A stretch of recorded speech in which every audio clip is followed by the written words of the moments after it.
स्वागत है दोस्तों। आज हम लोग कॉन्स्टिट्यूशनल डॉक्ट्रिन का पार्ट 3 पढ़ने जा रहे हैं, जो इम्पोर्टेंट यूपीएससी पीटी के लिए इम्पोर्टेंट टॉपिक है।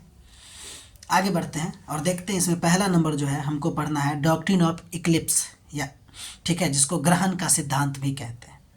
ठीक है, इसका अर्थ समझते हैं। कहता है जब कोई प्री कॉन्स्टिट्यूशनल लॉ यानी कि संविधान के निर्माण से पहले का कानून, ठीक है, संविधान के मौलिक अधिकार से टकराता है तो वह कानून पूरी तरह से क्या होता है, समाप्त नहीं होता, बल्कि केवल निष्क्रिय हो जाता है, इक्लिप्स्ड हो जाता है।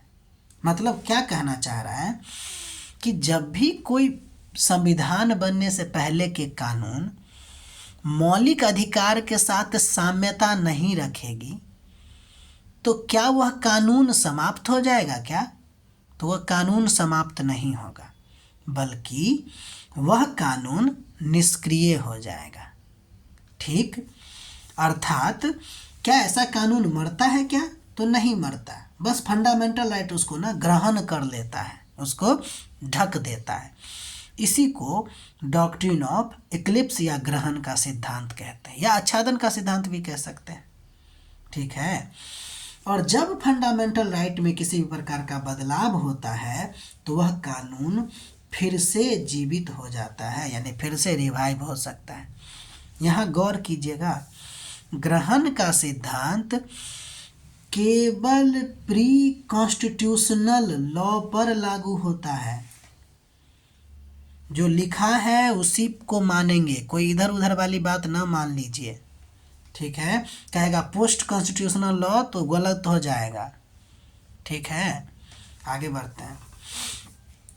ये जो डॉक्ट्रिन ऑफ इक्लिप्स है ना, उससे एक महत्वपूर्ण केस की बात करते हैं। विकाजी नारायण केस है स्टेट ऑफ एमपी का, ठीक है, 1955 में। इसमें न्यायालय ने क्या कहा था देखते हैं। न्यायालय ने कहा था कि अगर प्री कॉन्स्टिट्यूशनल लॉ है जो फंडामेंटल राइट से टकराते हैं, वह आपको इक्लिप्स्ड है, यानी ढका हुआ है, वो ख़त्म नहीं है, वो ढका हुआ है।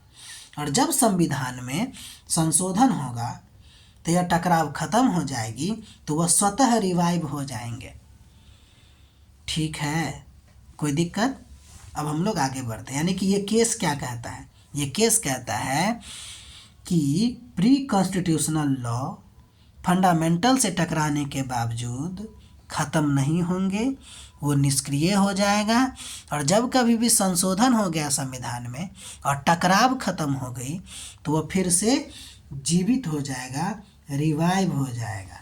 ठीक है, आगे बढ़ें, चलिए आगे बढ़ते हैं। अब देखिए ये लागू किस प्रकार होता है वो हम आपको बता दिए हैं। देखिए कानून का प्रकार, अगर हम प्री कॉन्स्टिट्यूशनल लॉ की बात करें जो संविधान पूर्व का कानून है, तो डॉक्ट्रिन वहाँ पे लागू होगा। ठीक, यहाँ पे हाँ लिखे हैं। अगर पोस्ट कॉन्स्टिट्यूशनल लॉ की बात करेंगे, संविधान बाद की कानून की बात करेंगे, तो ये डॉक्ट्रिन उस पर लागू नहीं होगा।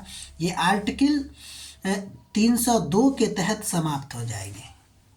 302 के तहत कहता है कि जब भी कोई post constitutional law fundamental right से टकराती है तो जहाँ तक वो फंडामेंटल राइट को उल्लंघन करता है वहाँ तक वह कानून जो है क्या हो जाएगा, आपको ख़त्म हो जाएगा। अगर पूरा का पूरा कानून फंडामेंटल राइट के विरोध में है या उससे टकराव है तो पूरा का पूरा कानून खत्म हो जाएगा। तो ये जो है आपको पोस्ट कॉन्स्टिट्यूशनल लॉ के बारे में, यानी कि संविधान के लागू होने के बाद का है, जिसमें 13(2) आर्टिकल आता है। ठीक है, कोई दिक्कत? आगे बढ़ते हैं। उदाहरण के लिए मान लीजिए कि 1940 का एक कानून है और वो कहता है कि जनसभा करने के लिए सरकार की अनुमति जरूरी है। हम जानते हैं कि आर्टिकल 19 के क्लॉज 1 का सब क्लॉज बी से यह क्या कर रहा है, आपको टकरा रहा है। तो यह जो है आपको 1950 में के बाद यानी कि संविधान लागू होने के बाद यह कानून ग्रहण में चला जाता है। ठीक है, यानी कि वो उस पर ग्रहण लग जाती है। ठीक है, तो आपने डॉक्ट्रिन ऑफ इक्लिप्स समझ लिया या ग्रहण का सिद्धांत समझ लिया। अब इससे एक क्वेश्चन देखिए जो मेंस में हो सकता है। संविधान से पूर्व बनाए गए वे कानून जो मौलिक अधिकार के विपरीत हैं, वे मृत नहीं होते बल्कि केवल छाया में चले जाते हैं। चर्चा कीजिए। ठीक है, यहाँ तक समझ गए। अब हम लोग दूसरे चीज की बात करते हैं। अगला नंबर जो हम देखने जा रहे हैं वह है आपका न्यायिक पूर्णावलोकन यानी कि जुडिशियल रिव्यू। इसका अर्थ देखते हैं। तो पहली बात इसका अर्थ क्या है कि न्यायालय या न्यायपालिका संविधान के आधार पर, यहाँ पे ना लिखे हैं उसको गौर कीजिएगा, संविधान के आधार पर सरकार के कार्यों, संसद और विधानसभा के कानूनों और प्रशासनिक आदेशों की वैधता की जांच करता है। यानी पूर्णावलोकन के द्वारा वह विधायी कार्य की तो वैधता की जांच करता ही करता है, कार्यकारी कार्य का भी वो यानी कि एग्जीक्यूटिव ऑर्डर और लेजिस्लेटिव ऑर्डर दोनों का वैधता की जांच करता है। अगर आपसे पूछा जाएगा कि न्यायिक पूर्णावलोकन केवल विधायी कार्य का वैधता की जांच करता है तो वो सेंटेंस गलत हो जाएगा ब्रदर। ठीक है, अब आगे बढ़ते हैं। अगर कुछ भी कॉन्स्टिट्यूशनली इनवैलिड है, वैधता की जांच करेगा और वो सब असंवैधानिक है यानी कि कॉन्स्टिट्यूशनली इनवैलिड है तो कोर्ट उसे रद्द कर देगा। यही है आपको न्यायिक पूर्णावलोकन।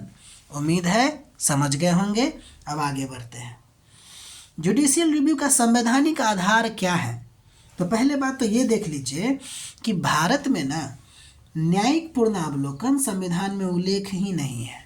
अगर पूछा जाएगा कि क्या मतलब कि न्यायिक पूर्णावलोकन का भारतीय संविधान में उल्लेख है क्या, तो हमारा आंसर होना चाहिए नहीं। लेकिन ये कुछ आर्टिकलों के आधार पे न्यायालय के द्वारा क्या किया गया है कि दिया गया है। जैसे देखिए article number 13, article number 32, article number 226, article number 131, 136, 142, 246 और बेसिक स्ट्रक्चर का डॉक्ट्रिन। इस सब से हमको जुडिशियल रिव्यू का तार जुड़ता हुआ दिखता है। लेकिन क्या मूल संविधान में है क्या? स्पष्ट नहीं लिखा है। वही बात है, यहाँ पे स्पष्ट उल्लेख नहीं है, जुडिशियल रिव्यू जैसा टर्म यूज नहीं किया है। उम्मीद है इतना समझ गए होंगे। तो ये आया कैसे है? तो यह आया है आपको विधि द्वारा स्थापित प्रक्रिया से। इसके बारे में हम लोग जब फंडामेंटल राइट पढ़ेंगे तो हम लोग पढ़ेंगे कि विधि द्वारा स्थापित प्रक्रिया क्या होती है, विधि द्वारा सम्यक प्रक्रिया क्या होती है, ये सब हम लोग पढ़ेंगे। फिलहाल आप समझ लीजिए कि जो कानून में लिखा है उसके आधार पर विधि द्वारा स्थापित प्रक्रिया, यानी कि आपको इतना कह दिया गया है विधि स्थापित है, अब उसके आधार पे आपको चलना है। जैसे कानून मेरा लिख गया है, हम लोगों का लिखा गया जा चुका है, उसके आधार पे आपको अगर चलना पड़ेगा तो उसको विधि द्वारा स्थापित प्रक्रिया कहते हैं। ठीक है, तो भारत में न्यायिक पूर्णावलोकन का आधार क्या है? विधि द्वारा स्थापित प्रक्रिया। ये जो जुडिशियल रिव्यू है ना, वो आपको यूएसए से लिया गया है और यूएसए के भी संविधान में नहीं था, ये न्यायपालिका की देन है। ठीक है, तो उम्मीद है आप जुडिशियल रिव्यू को समझ गए होंगे बहुत ही अच्छा तरीका से। प्लीज़ आप लोग नोट ज़रूर बनाइए। विश्वास करके चलिए कि आपका जो है ना अगले 5 से 7 मंथ में आपको लगेगा कि हम बहुत सारा चीज़ पढ़ लिए हैं। ठीक है, बस विश्वास करके चलिए और कंटिन्यू जुड़े रहिए।